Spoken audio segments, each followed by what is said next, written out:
quieter, huh?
What's up, y'all? It's Flex, and welcome back to the channel. Today is Tuesday, October 14th, 2025.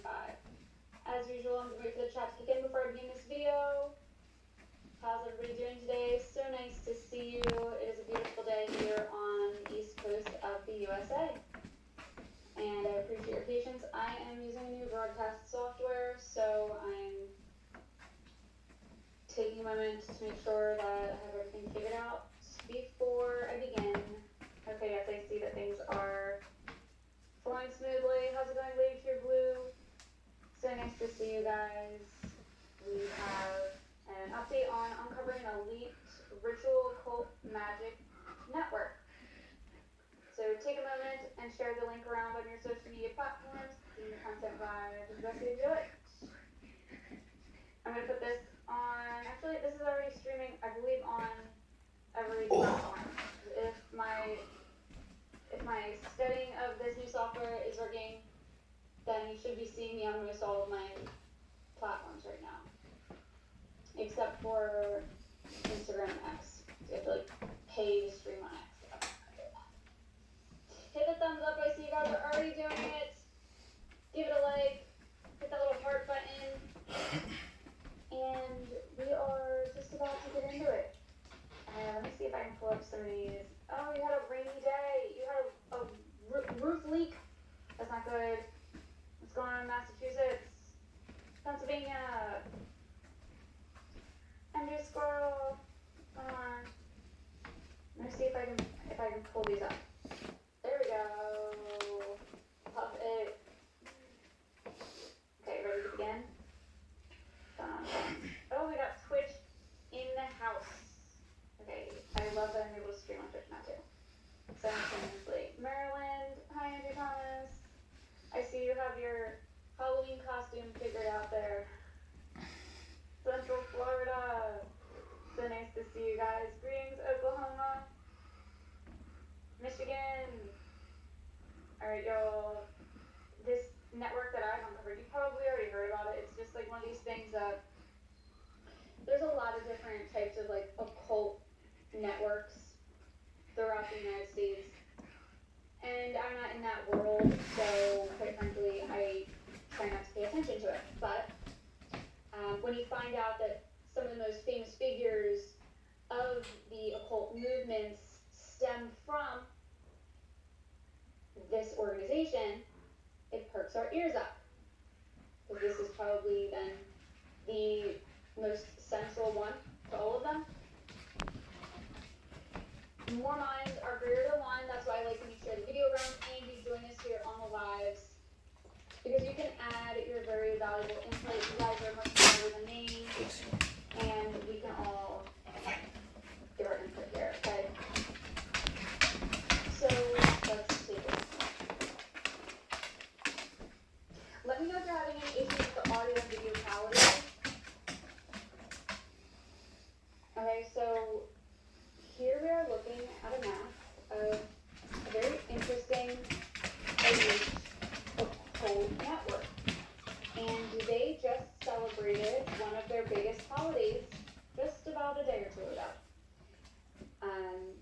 The Feast for Life to Aleister Crowley, born October 12th, 1875.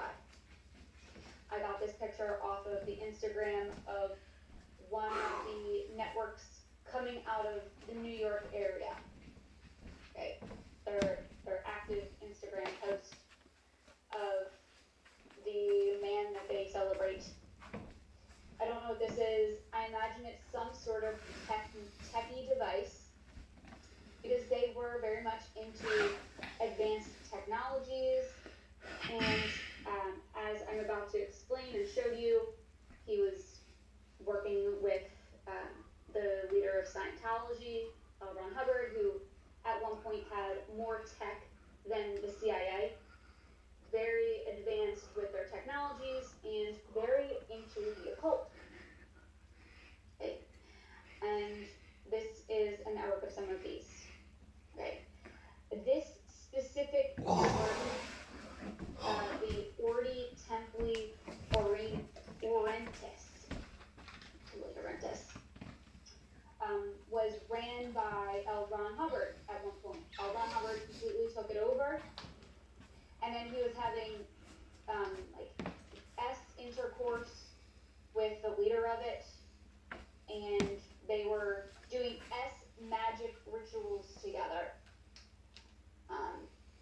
And they would ask Crowley for approval to do certain magic rituals to bring in certain demons into this physical reality.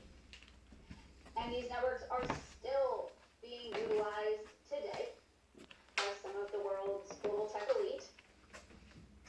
The tech elite, stemming out of the Silicon Valley area, has been in the news a lot lately. They've been more and more holding their own independent forums, talking about the fusion of AI and the spiritual world and how these two intertwine, whatever. And this specific network was referenced most recently on Tucker Carlson's show 11 days ago. So I find it interesting. I wonder if they knew that they were putting this show out just a couple days before the Feast of Aleister Crowley, the Satanic Network's most largest celebration. I don't know. It was called the Agape Lodge, aka the Ordo Templi Orientis. Basically, much of names for this. Now, if you guys are familiar with this, post it in the comments. And then they also mentioned that Aleister Crowley, I'll show you, they would summon these demons in and then draw pictures of them, which is what they talk about on Joe Rogan. Okay, I'm going to tie it all together for you.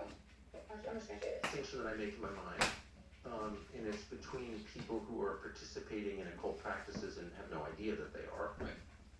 People who are, participating in abortion and don't see it, don't understand it as what it is, which is a child sacrifice ritual as old as Canaan, who are using hallucinogenic drugs, which are clearly a portal for demonic possession.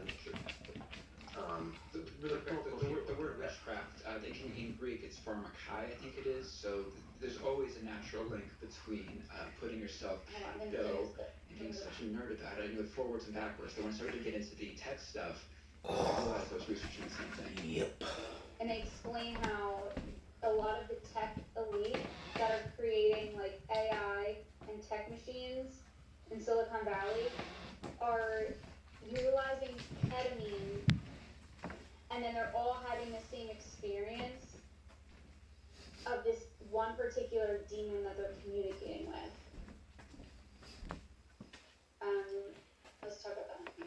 guys, what was interesting about Nickland is that they keep getting the same ideas. These guys take drugs, whether it's Elon, Nickland, or even in the 70s, the scientist John C. Lilly. John C. Lilly was an eminent scientist, brilliant dude. He started doing ketamine, the same drug, when it was in Silicon Valley. And when they do this drug, and even if you're an atheist materialist, it's still interesting, they all get the same idea, which is that the machines are, coming, it's like Skynet, Terminator. They're coming together, they're evolving to eventually take over, and that we are hanging ourselves with the rope we're currently building by building this. But this goes back, Nick Land was interesting, but he became less interesting to me when I realized that other scientists in the 70s, John C. Lilly, the movie Altered States from 1980, his horror movie, this is about, he would have these visions about the machines, he called them the solid state entities. He would have this in the 70s, Tucker, in this tank, the isolation tank he'd go in. The new, and you probably haven't seen it, but the new Mission Impossible movie, Tom Cruise, he fights this AI and he goes in the isolation tank and he has these visions of it. One of the biggest movies of this past summer. And that plot point comes from John C. Lilly and the visions he would get of AI apocalypse in the isolation tank back in the 70s. So I bring this up to say, Nick Land is the most foremost proponent of it that has a public name, even though he's not that famous right now. But this goes back a long time, at least back to the 70s. This network that all these like tech billionaires are a part of is stemmed out of this outer region of Los Angeles.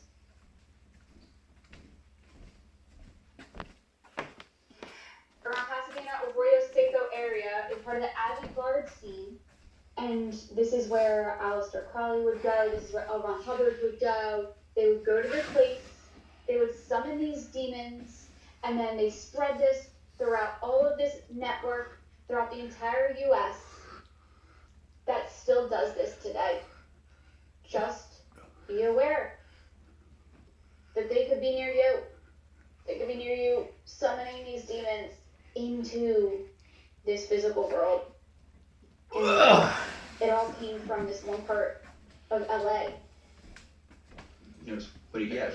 But that's always their big insight is, hey man, what's going on in my head is different from what's going outside, until the Psychonaut encounters some sort of weird demon on DMT, and then they backtrack and they're like, brother, that's just in my head, don't worry, what's in my head can't get in your head. So they go from, it's all... So you have two different people meeting the same demon. Right.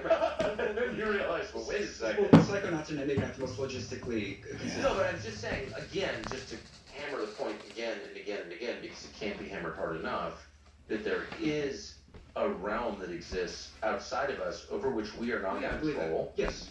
And that it can enter, you can bring stuff into you. Right. That has control over you. Right. Totally. And, to bring this back into some historical precedent, a good question that, people have asked me are, what are the precedents for this? Because this is really weird to think of people in tech, who are into this strange AI stuff. I thought everyone was pretty grounded. But, if you look at, are you familiar with the story of Jack Parsons? Over at, he... Please tell the story if you don't mind. I'll do a succinct one. Jack Parsons, grew up in Pasadena.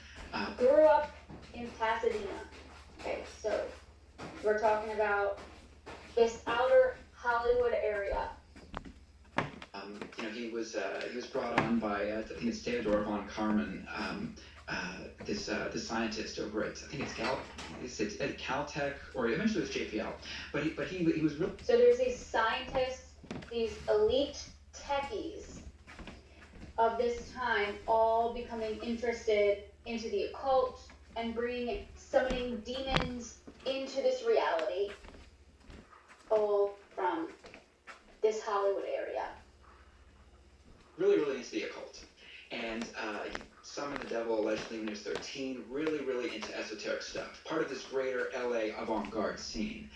And, he's... Okay, so the LA avant-garde scene, it's like these artistic, creative people that like get a lot of attention for their artwork because it draws in a lot of a shock factor, and oh my god, that's like kind of scandalous and dangerous, and then people get really into it, and then they start having these art shows and these art displays that literally summon demons.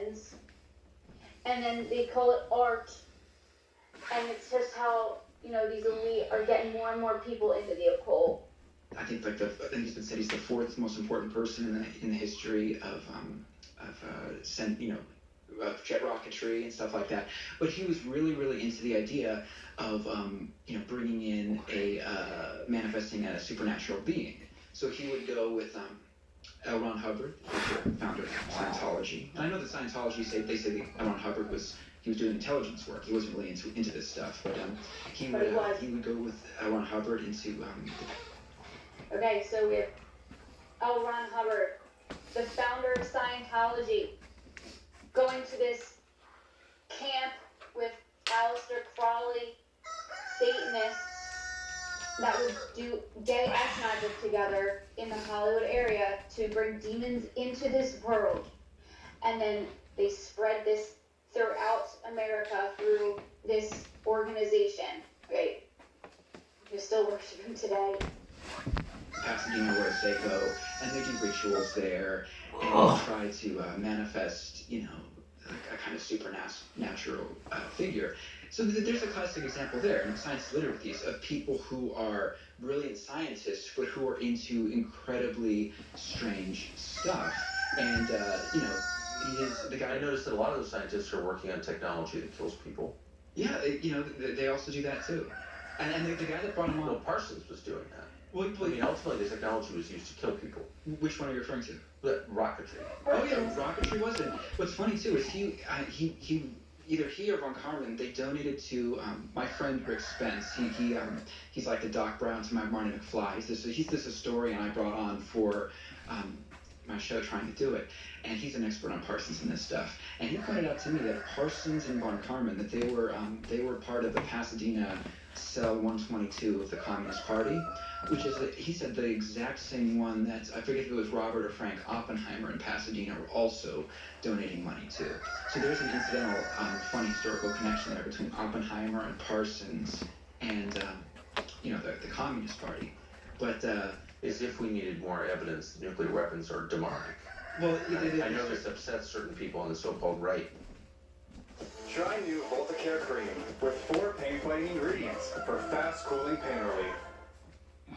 Y'all ready for this? Get ready with us for over 1,000 deals each week this fall at Canadian Tire. Like up to 40% off select portable power tools and accessories, and up to 20% off select home air quality appliances. Discover this week's deals online or in the flyer.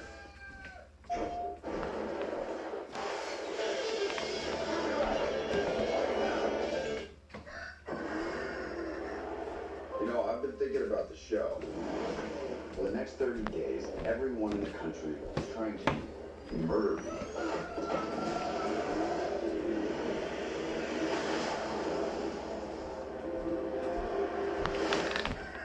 It's crazy, right?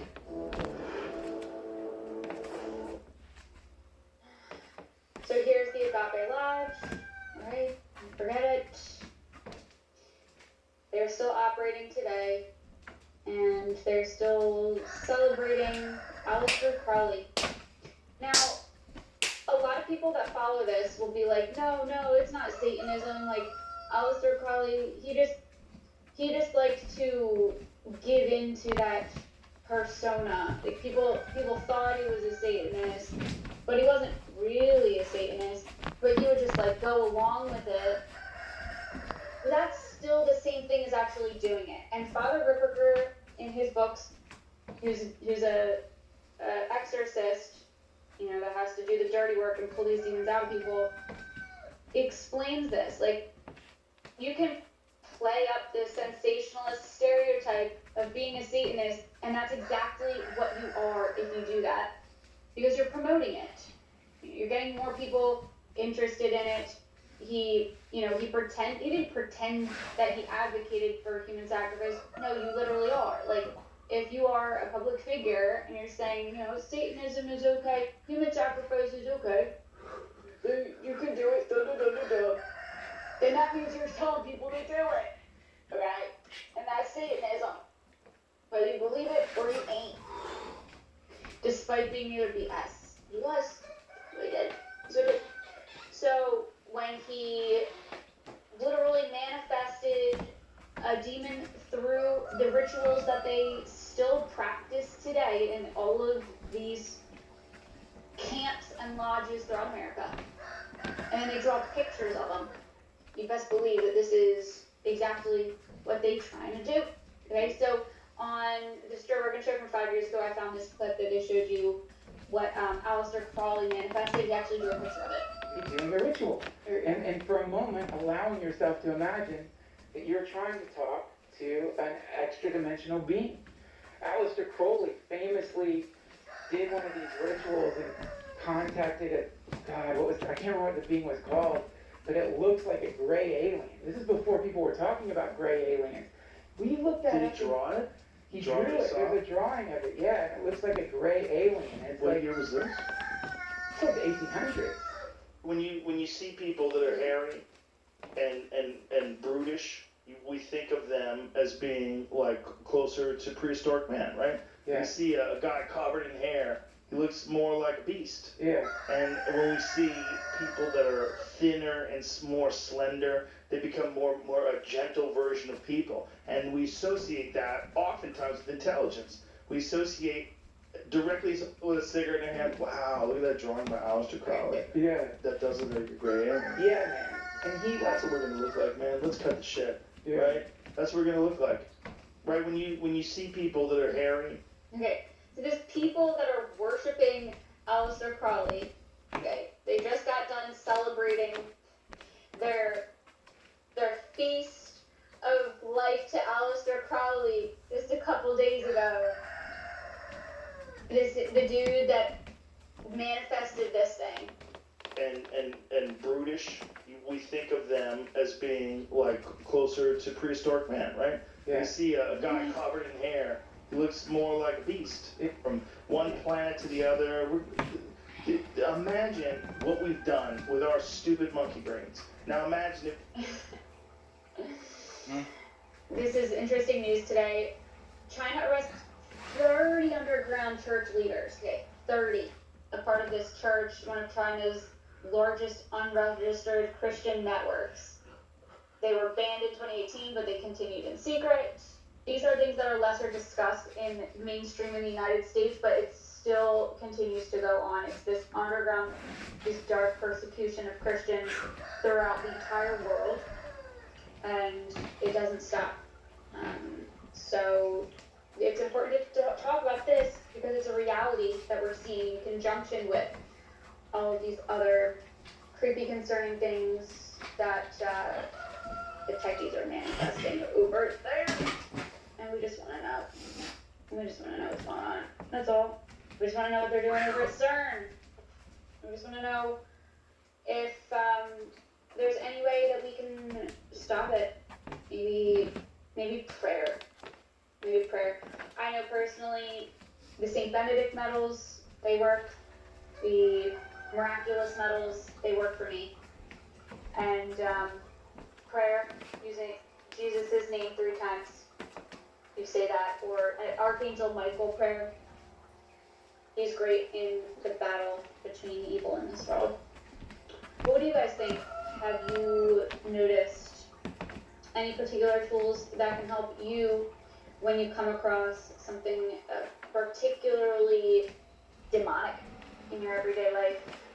There is an increasing concern for this, and when we see a lot of children go missing is when our ears perk up because they utilize, like we saw, the children with their satanic rituals.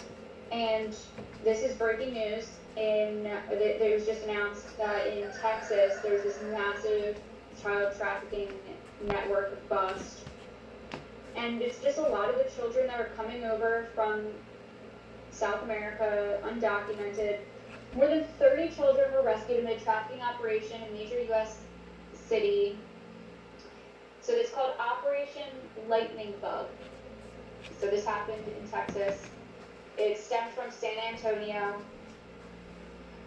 And check out how many children. It's very sad because they tried to find where a lot of these missing children, these undocumented children were, and they found a lot of them were actually dead.